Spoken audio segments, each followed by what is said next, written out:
Hey everybody. Recently, there's been a lot of uproar and debate between content creators on what platform to use specifically for live streaming. I've been a Twitch partner for about 3 years now, and I've been a YouTube partner for about that same length, and recently I've been trying out Kick streaming just to see how it is, and I want to try to simplify things as best as I can so you can make your own decision on what platform to pick from both a communal and financial perspective. Before we begin, I want to make sure you understand that putting all of your eggs into one basket is not good for you at all. The tech industry and the landscape of the internet is always changing and shifting, so there's absolutely no guarantee at all when services or websites, unless you own them yourself, will get unplugged or become incredibly hostile to content creators policy-wise. So if you're serious about content creation long-term, or if you want to make it a side gig or hobby, you need to diversify as soon as you can rather than saving it for later. Now, with that being said, let's talk about Twitch. So Twitch has been kind of on the decline as of late if you keep up with news. I made a video about some of the horrific changes that Twitch tried to do, some of the kind of stagnation that's going on with Twitch's policies, and the fact that Twitch is very confident that they still have a monopoly on the broadcasting market, which in reality they are starting to lose. So let's talk about the positives for Twitch. Positives for Twitch there's two features on Twitch that no other platform has, Kick or YouTube. So first, it has the Stream Team system, and the Stream Team system is a really nice social way for not just streamers to connect with and kind of share viewerships and communities, but also for ways for companies and organizations like Rogue Energy here, even charities like Fallout for Hope, and the official US Stream Team to organize a lot of things with through the Twitch API. So it's really nice. The second thing is drops. So if you ever watch streams that have drops, it's a way for you to watch a streamer streaming under maybe Diablo 4 for those Diablo 4 cosmetics, or ESO for those ESO cosmetics, or crown crates in this case. And YouTube and Kick doesn't have that. And drops is a really, really powerful tool that streamers should always take advantage of to boost their viewership. So that's the two positives. The third positive with Twitch is the chat system or the community system. And the Twitch culture and the chat system is definitely still superior in my opinion, at least to YouTube. YouTube requires you to actually kind of utilize the chat extensions available, and it's not as, I guess, friendly yet as Twitch might be, especially for moderators. There's no way to really raid or host other streamers on Twitch when you're live broadcasting, not really. But yeah, that's really it for Twitch. And Twitch, however, here's the negatives. It has a 50-50 split on subscriber revenue. So if someone is spending $5 to subscribe to you and support you as a streamer on Twitch, you're going to see maybe about way less, actually less than $2.50, because there's, of course, tax and fees. So Twitch is quite greedy on that front. They don't have a very good payout split between themselves and the streamer. Ads they run can be intrusive. There's been more and more cases where ads, like viewers have to sit through like 9 ads in a row just to watch the streamer, and that can be a very disruptive experience. Whereas with YouTube and Kick and some other platforms, there's no ads, and that's really it.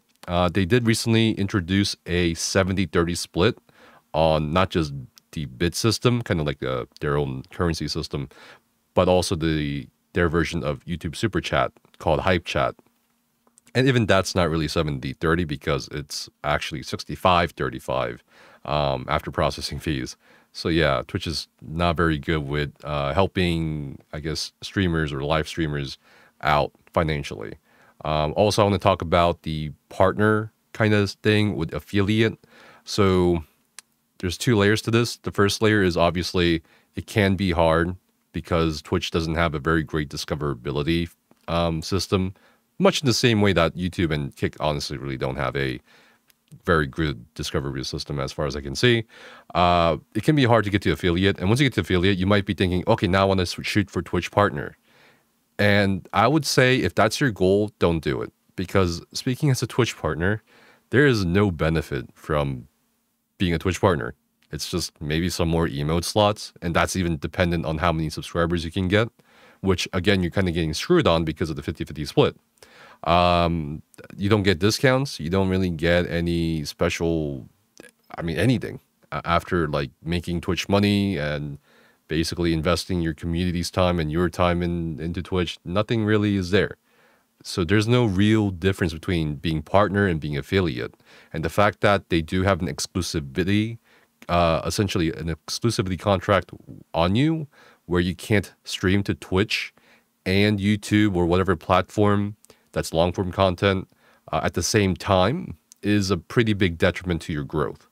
So that's really it. Next, let's talk about Kick. Kick has become a not yet a direct competitor, but an upcoming competitor to Twitch.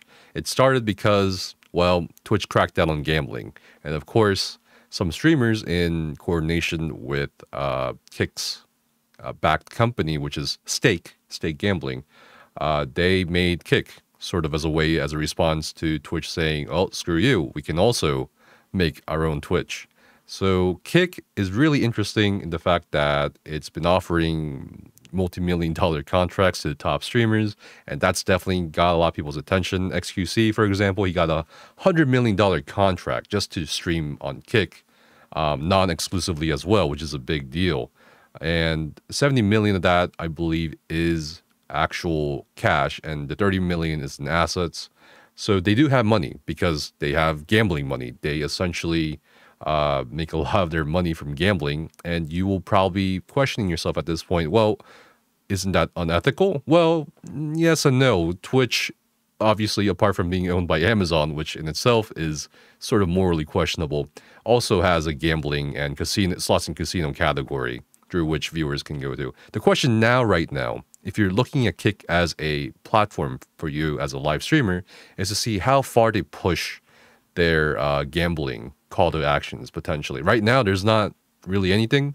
There's no intrusive gambling ad trying to get people to, gamble and become gambling addicts, right? Which is honestly, like, let's be real here, the ultimate goal of, online and physical casinos. But right now, their biggest attraction is the fact that you're going to get a 95-5 split as a content creator. So if your viewers give you a $5 sub, right? You get like, what is it, $4.77 or something, which is crazy. So here, $4.74 per subscription. So you'd be getting less than $2.50 per subscription on Twitch, maybe even less after tax and fees, right? But you get $4.74 per sub. And that's a huge deal for basically anyone. And as you notice, it's basically a Twitch clone. However, they kind of just got the skeletal structure of Twitch. They don't yet have the data or information or really any systems in place yet for Twitch. It is in beta, of course. But I'm hoping that they actually add more things like mod view or more moderator tools and stuff like that that Twitch has that makes things better. And of course, we have to talk about the other elephant in the room where a lot of companies and sponsorships will look at your Twitch metrics. No company really, as far as I know, or mainstream company is offering sponsorships or anything like that or deals with Kick streamers. So for example, I'm getting sponsored by, a company wanting to pay me $100 to stream 2 hours of their game. Okay. And they usually just tell me, hey, we saw you on Twitch, so we want you to stream on Twitch. Right now, that isn't happening. I feel like for a lot of people I know who are streaming on Kick, there's no sponsorships just yet, but that's okay because you're getting most of your money from subs, which is what Twitch should be doing. But yeah, the atmosphere is very exciting on Twitch. Sorry, not on Twitch, on Kick, because it's a new thing. But again, don't put all your eggs into one basket because we don't know how stable Kick is just yet. Is it going to be a pump and dump thing? Is it going to go away after a little bit? But then you can also argue nothing in this industry is really permanent, so take advantage of it as you can. And of course, it doesn't have a drops or stream team system, so again, that's a little bit of minus compared to Twitch. Lastly, let's talk about the biggest elephant in the room. Oh, actually, before I talk about that, I want to show you how easy it is to get to affiliate, or I guess partner on Kick, compared to Twitch. So Twitch requires 75 concurrent viewers for at least a month for you to basically apply for partnership. Even then, that's not guaranteed. And affiliates can be a little hard because of discoverability issues. If you already have a established community, it is, I guess, kind of easy. So you just need 75 followers, and you just need to stream for 5 hours, which is far, far less than the path to affiliate for Twitch. And the path to partnership or verification, all you have to do is reach a total of 20 subscribers, non-gifted, reach an average of 75 followers in the last 30 days, and also stream for a total of 12 days in the past 30 days. And that's really it, apart from the unique chatters in the last 30 days. But that's a pretty easy metric as well. So compared to Twitch, it's not really hard. So that's another positive for Kick. Now let's talk about the actual elephant in the room, YouTube. So YouTube offers a 70-30 on most monetization options, and including like memberships and stuff like that. And that is definitely better. I think long term, if we're looking ahead in the future, it is definitely gonna always be here. At least, well, in the sense of comparative time to Twitch or Kick. YouTube's a pretty stable platform. Again, it has discoverability issues compared to, I mean, even compared to Twitch and, Kick.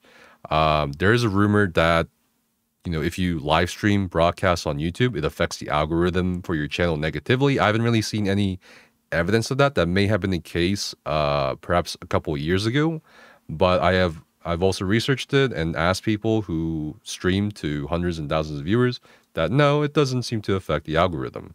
So even if you're not broadcasting though through YouTube, whatever content you upload to YouTube through shorts, through videos, or even through community page will always be there. So it's always kind of like a perennial traffic feed.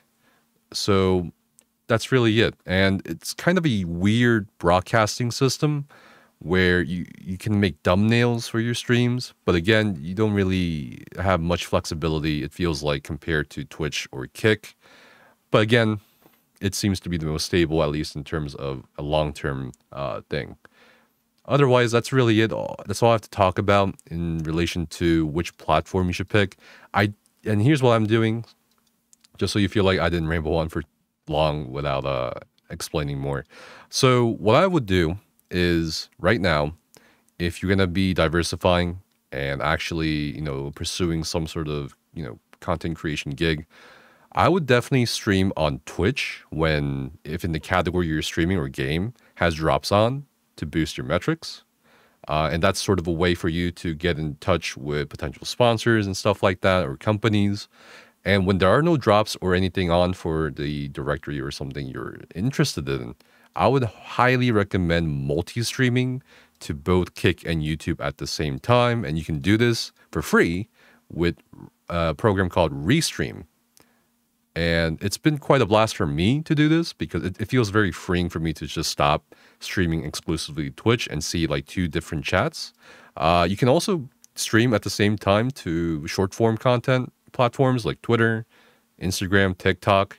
You can technically actually stream to Twitter with Twitch, which I've been doing as well. And that's really it for the strategy there if you don't want to keep all your eggs in one basket. And yeah, thanks for watching. If you guys have any questions, you can join my Discord server or just ask down in the comments below.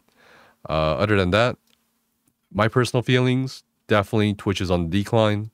Kick is something to look at, especially if you want to make more money, at least for now. And YouTube is something you should probably invest in terms of all kinds of content, not just live broadcasting. I don't think just streaming on YouTube is going to get you anywhere. Like, to be honest, I would definitely look into converting some moments of your streams, if you're going to do that, into shorts. And shorts can go viral very easily. So, yeah, thanks for watching.